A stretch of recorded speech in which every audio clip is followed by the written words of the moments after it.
Good morning, YouTube. It's Rob from Ketogenic-Bodybuilding, and welcome to episode 2 of Morning Muscle. Morning Muscle is, we're just kind of making this up as we go along. I thought if I'm up early in the morning on a Saturday or a Sunday and, I've got some things on my mind, if I want to kind of catch you guys up on what's been happening maybe through the previous week, and just kind of sharing what's going on in the world of bodybuilding, training, dieting, the elements of my ketogenic bodybuilding principles and how it's impacting the lives of others and how we're growing this thing, then what a better way than to kind of bring you into my world early in the morning, having a little coffee, getting some work done. I'm at the gym. It's early Saturday morning. I'm always been a morning person. Well, to be fair, I've been forced into being a morning person because easily over the last decade, maybe longer, I've been getting up about 3:30, 4 a.m. because my first client in the gym is generally always at 5 a.m. I start my day at 5. So even on the weekends, when you're accustomed to getting up early, gosh, for so many years, you just, as much as you'd like to sleep in a little, it's just difficult. So even on weekends, I'm up by 5, and 6 a.m. is really sleeping in for me. So my body's just kind of hardwired to getting up early in the morning. So I thought, what the hell, we'll turn on the camera and we'll share our thoughts and feelings and talk a little bit about this crazy world of ketogenic bodybuilding, low carb bodybuilding, primal nutrition combined with high intensity training principles. If you like what we're doing here and you want to really help me further the cause, please hit the subscribe button below, and there's this little bell that you can click also. That's for notifications. So when I do upload new content, we do something new here each week, you'll be notified immediately that it's up and running, and you can check it out, and hopefully you'll enjoy what we're doing here, because what we are doing here is it is kind of new. For so many years, they thought, the industry, whomever, was pretty convinced, even when the big keto wave hit, and I guess that really kind of took off in 2015. That's when it really kind of exploded. And the funny thing was, and I've told this story 1,000 times, I've been quietly doing and playing with and experimenting with the ketogenic diet for many, many years. In fact, I started playing with the ketogenic diet back in late 2009, early 2010. So, going on a decade of playing with that. And even before that, I was very strict, what you would call primal, even paleo. Because way back in the early 2000s, all the hard training and my lifestyle started to lend to some inflammatory issues, and I thought, man, as hard as I train and as good as I eat, or so I thought I should have felt better. I thought I should be leaner. I thought the process should go easier. So that's when I started playing with a primal protocol. And then that lent into switching over to full ketogenic, because as you do your due diligence and you look into that ancestral health world and that ancestral health hunter-gatherer nutrition way of life, inevitably the word ketosis is going to pop up, as it did. So as it kept repeatedly popping up, I investigated that further, and then it made total sense how our leanest, fittest ancestors on the fossil record, the hunter-gatherers, were able to thrive in such a challenging environment that they lived in, and were able to be so lean and fit, subsisting on, at times, very few calories, and, in between kills, and when they were able to bring back that, that greatly coveted animal meat, and that fatty animal meat that really sustained them, it made total sense that ketosis was this natural defense mechanism to make the body thrive in these harsh environments where food might be scarce, because you never knew where the next meal would come from. So that was very intriguing to me. And then when you start seeing and reading about the benefits of the anti-inflammatory benefit, the mental acuity benefit, both of which impacted me greatly when I started going more primal ketogenic, because I was having a lot of joint distress issues. I trained really, really hard, almost to an insane level back in the 90s. Being a huge bodybuilding fan and having a desire to really be a good trainer and a good coach. And there's just something about me that I always enjoyed, just kind of pushing myself to the edge of my limitations to see what I could accomplish. So as I got into this primal ketogenic diet, and then I went pretty much full keto, it then made sense to me that in terms of pushing the boundaries of it, what could we accomplish in an athletic endeavor? And at that time, the ultra running or the ultra endurance,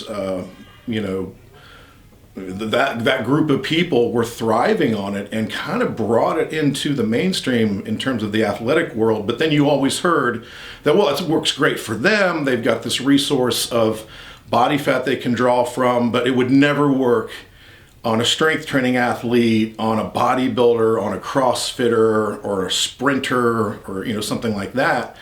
And that really didn't make much sense to me either. So my goal was to kind of prove that it could work. And again, I think we've accomplished that goal.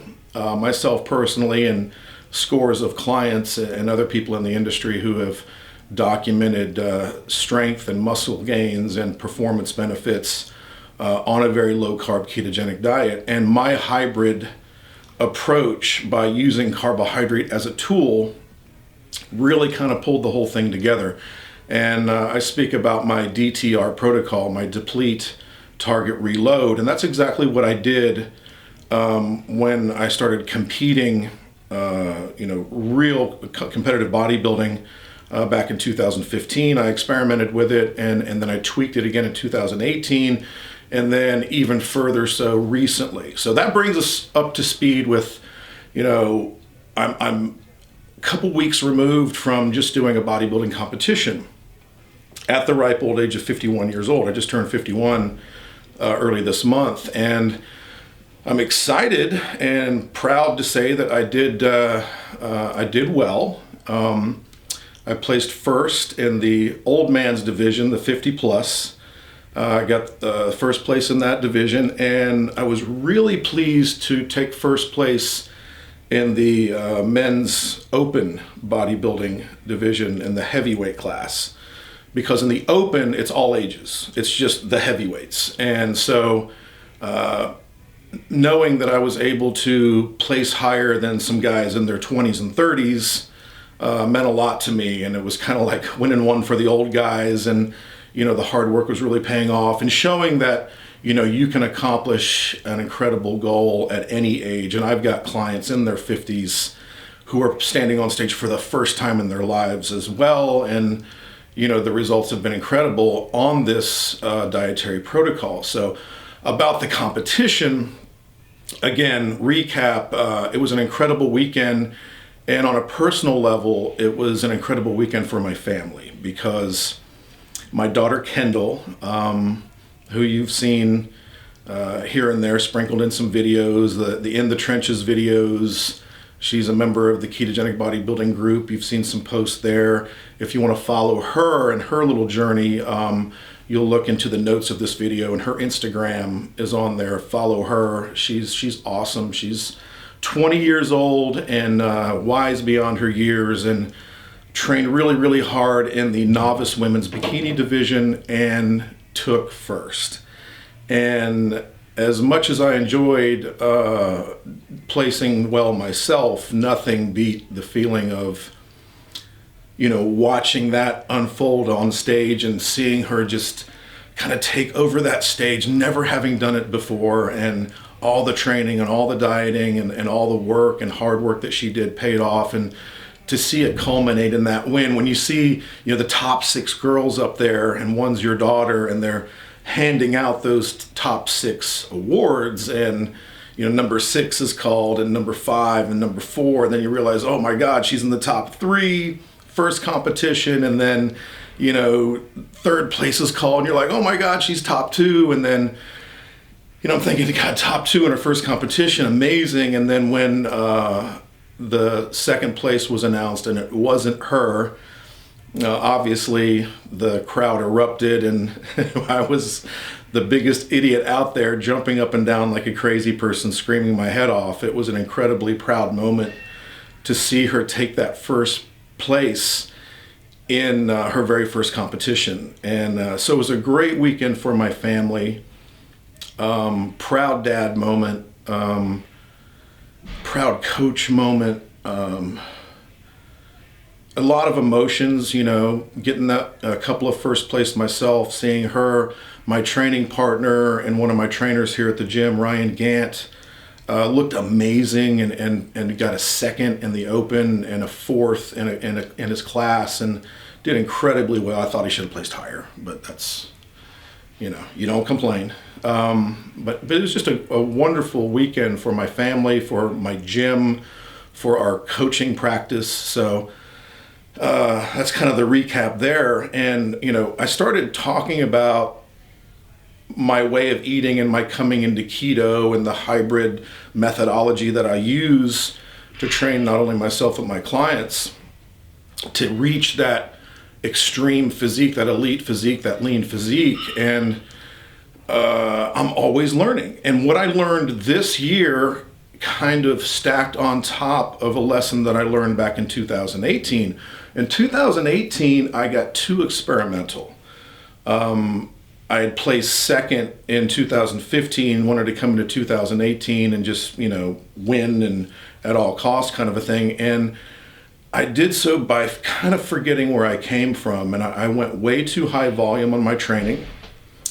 I did a 5-day split, sometimes even a 6-day split. Too many sets, too many reps, too much work, not enough recovery, and it showed on my physique. I took too many, I wouldn't say shortcuts on my nutrition in my cutting phase, but I probably listened to too many others instead of relying on what I know and what I've learned over my career as to what works, and sticking to the simplicity of, it's all about strict dietary compliance. I'll even go as far to say strict, repetitive dietary compliance. Finding those simple, lean, higher protein, moderate to lower fat foods, very low carb, vegetable only kind of a protocol that I used, and sticking to that, eating every 2 to 3 hours, no matter what. Every single day tracking what I did, which I tracked every single day for over 12 weeks, never missed a day. Strict dietary compliance. My refeeds were on point. Everything seemed to be going well. And what I learned back in 2018 is when I got to that point in peak week, the last couple of days before show, is, you carb up. You've depleted all the glycogen from your muscles. You're a little flat for sure, but you're extremely lean. Well, that's the goal. The goal is to get to that point. And then you start to bring in some carbohydrate a couple of days or a day before the competition to fill out the muscles and to not only be lean and shredded, but to be what we call full, have that muscle fullness to really make everything pop, to have that saran wrap look of skin over muscle to show the striations and the dryness and the separation and the density and all these things. And I kind of screwed that up in 2018 by not bringing in enough carbohydrates. And you often hear bodybuilders say, man, I look so good, the day after, I look amazing. Well, the same thing happened to me. I looked way better on Sunday than I did on Saturday. And I'm like, shit, I screwed that up. What did I learn? Well, I took in an enormous amount of carbohydrate in my disappointment from not being as good as I should have been. And then I'll never forget it. On the car ride home, excuse me, I need some coffee in my Darth Vader mug. I remember driving home from the competition the next day with my wife, Nancy, and we're sitting at a gas station, and I've got shorts on and I'm still a little disappointed. And she kind of looks over at me and she's like, Jesus, man, look at that. And I looked down at my legs, totally relaxed, not flexed, and they were separated and striated and hard. And man, I got to tell you, I looked like I was carved out of driftwood. And I was like, shit, I missed it. And it was a combination of not enough carbohydrate and not enough super strict dietary compliance the way that I know how to do it. And I thought, okay, I'm going to learn from this experience. So 2 weeks ago, when I did the competition, though I took a couple of firsts and I got a second in the over 40, which was nice. The guy that won was a super great guy. I'm really happy for him. But I thought I'm going to bring in more carbohydrates. So I did. I brought in quite a bit more on the Thursday before the show. And on that Friday, I brought in a considerable amount, especially later in the day. I respond very good with carbohydrate later in the day. So later in the day, I took in a big whack of carbohydrates, sweet potatoes, dry cereals, rice and oat-based cereals, admittedly even a couple of cookies. I was just really packing in some carbs. Thought that would really translate well the next day, and it did. It was enough for me to get a couple of wins out of it. But once again on Sunday, and the thing is even Monday, I looked even better. I was much harder, much denser, much fuller. There was, no movement in my skin over the muscle at all. It was kind of freaky. So lesson learned, I think because of my strict adherence to my deplete, target, reload principle, I remained depleted of glucose and glycogen, for 4 to 5 days a week. My body can tolerate such a massive load of carbohydrates and really soak that up without any spillover and look really, really amazing. And it literally took until Wednesday before it really, started to spill over, and I started to lose my definition and my dryness and my hardness. And I was pretty much eating whatever I wanted. So lesson learned, as I now prepare for nationals, I'm going to do the Masters Nationals in July of 2020. I know now on that Friday, I need to start loading on Thursday even more. And on that Friday before, and my good friend, posing coach and longtime competitor, even admitted to me, he's like, you know what, man, screw it. On that Friday, eat whatever the hell you want. Wake up with pancakes, donuts, you name it. Before bed, carbs throughout the day before bed, burger and fries, freaking pizza, whatever you want. Just cram the muscles with as much carbs, glycogen, and glucose as you can. Because I think over the course of 2 different competitions now, I don't have any fear of spillover at this point. I know what my body can handle. So when it comes to nationals, it's on, and I'm going to load like crazy because, why is this guy talking so much about carbs in a ketogenic, bodybuilding, channel? Because we know in building the extreme physique, the bodybuilder style physique, carbohydrates are an important tool, not a mainstay. You don't need carbohydrate every meal all throughout the day. You don't need 2, 3, 4, 5, 600 grams of carbohydrate in order to build the kind of physique that's going to be stage worthy. You only need to bring them in at the precise times to reap the benefits of the carbohydrate. And those benefits are an energy component. There's a synergistic property of working with protein to be muscle sparing. And there's just this great way of using carbohydrates in a refeed. I call it throwing gas on the fire. So when you start to hit a little bit of a stall, you have that carbohydrate refeed. It kind of resets hormonal balance, kicks everything in, gets the thermostat cranked up again. And oftentimes when I do a refeed, one would expect me to wake up on Sunday after a Saturday refeed and be heavier or smoother, when in fact, nearly every time that Sunday, I'm usually down a pound or 2 and look even better. So we bring in carbohydrates at specific times and the specific amounts, and that depends on the client. That's why I work with a lot of clients, helping them determine how much, when, duration, frequency of carbohydrates at intake, whatever types and so on, what works best. But carbohydrate is a tool, not a necessity in terms of human function in life. So what I learned is the amount of carbohydrates I took in was the little 10 millimeter wrench out of the toolbox when I should have been using that giant fucking 5-pound, industrial pipe wrench to get the most out of my physique that I needed as a 210-pound competitor. My body can soak up a lot and get a lot of benefit aesthetically from that carbohydrate and use that I could have been better. So I know what to do now. So lesson learned. And everything's a lesson learned. As I work with clients, that first competition, it's a lesson learned. And then we know what to tweak next time. Garden variety, normal people, you don't have to compete. Of all the clients that I have, only 1% will ever compete. And that's great. I like working with real people. And their goals are just as important as the competitors' goals.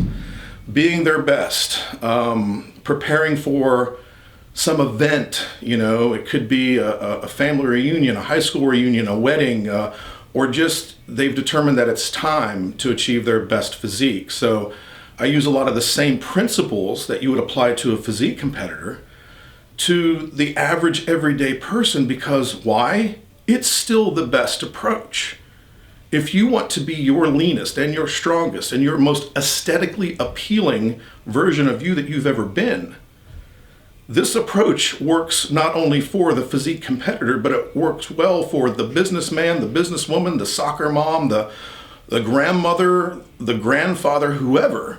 It's still the best approach, and it's never failed me yet. So, again, we reached that, moderate, low to moderate level of ketosis through the week by depleting. We structure some carbohydrates around our workouts, and it's not nearly as much as you think it needs to be. I only use about 18 grams before my workouts to get the benefit, and then it's gone. And then I do a very structured refeed on the weekends. And then in terms of competition, I deplete a little harder. And then now I know, those 2 days before the competition, my body can tolerate a huge cascade of carbohydrates pretty much coming from just about anything at that stage because of the level of depletion that I'm in. And it translates into looking like you're carved out of a block of granite. And so now we know. So now it's no more fear for me. As I come into my prep for nationals, now I'm working into a caloric surplus, averaging somewhere in the low 3,000 calories a day, which is tough to do on meat, plants, and healthy oils and eggs. But I'm eating every 2 to 3 hours, and I still enjoy that. And I can take in some little bit more exciting foods. My level of fat is considerably higher, which is great. I feel great. I'm training hard again. And we're prepping hard for nationals, which is in July. And it's right around the corner if you think about it. Time really flies now. So I'll try to bring you guys along, and I'll briefly probably discuss elements of that prep on the Morning Muscle Show, as well as whatever the hell else I feel like talking about. So anyway, it was a fantastic competition weekend. I'm going to be sure to include some footage for you people and let you see some of the excitement. And but now it's back to business as usual. Training, coaching, taking care of clients, helping them become their best, and trying to put as much free content here on this YouTube channel as I possibly can. I love this resource. And I promise I'll get better at it. It's not always easy to sit in front of a camera and just start talking, but I love this medium, and I love the fact that you're letting me share this with you, so thank you. But so again, that's all I have for today. It was a great competition weekend, proud moment for Dad, proud moment as a competitor, as a coach, and just the experience altogether. I gotta tell you, I encourage anybody, find that big bucket list goal, whether it's to be in a physique competition or a strongman competition or run a marathon or do an Ironman or whatever it is. I encourage you to set that goal, make that mark, and start training for that, because yes, you suffer. Yes, it's hard. I suffered for 12 weeks in my cut. I suffer in the gym. I'm not 30 years old anymore. I'm trying to keep up with 25-year-olds. And, but you know what? You never go through that level of sacrifice and pain, and you never regret the work that you put in once the goal is reached. So when you cross that finish line or stand on that stage showing the results of your hard work, there's no regret. You don't look back and say, man, I wish I hadn't have done that. It's just human nature to want to succeed, to have some victory in their lives. And I encourage you to make that statement, make that mark, set that goal, start working towards that. Understand that motivation wanes, but goals, try to be somebody bigger than yourself. Do something that's bigger than you, I can't imagine not being that person. And I love being a part of that journey too. So let me come along for the ride if you need it, or let me help in any way I possibly can. And that's why I try to do as many things as I can to reach out to everybody and help them with their goals. So, hey, you know what? Ketogenic bodybuilding, my DTR nutrition protocol worked in my competition. 51 years old, 2 first place, looked better than I did last year. And damn it, as muscular, as lean as I was back in my 20s and 30s. My clients do this, it works. They compete, they win, they place, they do incredible. Just members of the gym, the ones that apply this protocol, do amazing. It works. And we want to further this mission. We want to take this to another level. So if you even remotely like what we're doing here, please subscribe to this channel. Please share this channel with a friend, or maybe throw up the link on your social media and maybe recommend that people take a look. And I assure you that I will continue to do everything I possibly can to raise the quality and awareness of what we do here, and help expand this world that I've embarked on over a decade ago, and the training that I started doing over 2 decades ago. So hit that subscribe button, share it with a friend, like it, the whole thumbs up thing, the notification bell, join our Facebook group, Ketogenic-Bodybuilding Facebook group. Nearly 8,000 members in a short period of time of incredible like-minded people. You get a lot of help and support there. There's a lot of great resources. Go to the website. Links are all in the notes here, kgbodybuilding.com. And hey, sun's coming up. It's time to get to work. I got to do a few things here at the gym, at the office, and then it's home to see what Nancy has planned for me at home. So, but should be a good weekend. Tomorrow we're heading to the mountains. We're in western North Carolina, just below Boone, North Carolina, Appalachian State University. It's a gorgeous part of the country. It's a gorgeous time of the year to go up and hang out and hike and explore. So that's what we'll be doing tomorrow. So I better get my day going so I can get to it. So again, thank you so much for your support. Thank you for watching all this stuff. And next week there'll be another edition of Morning Muscle, and probably a few things sprinkled in between. So until then, have a fantastic weekend, and thank you again, and go out and do something epic today.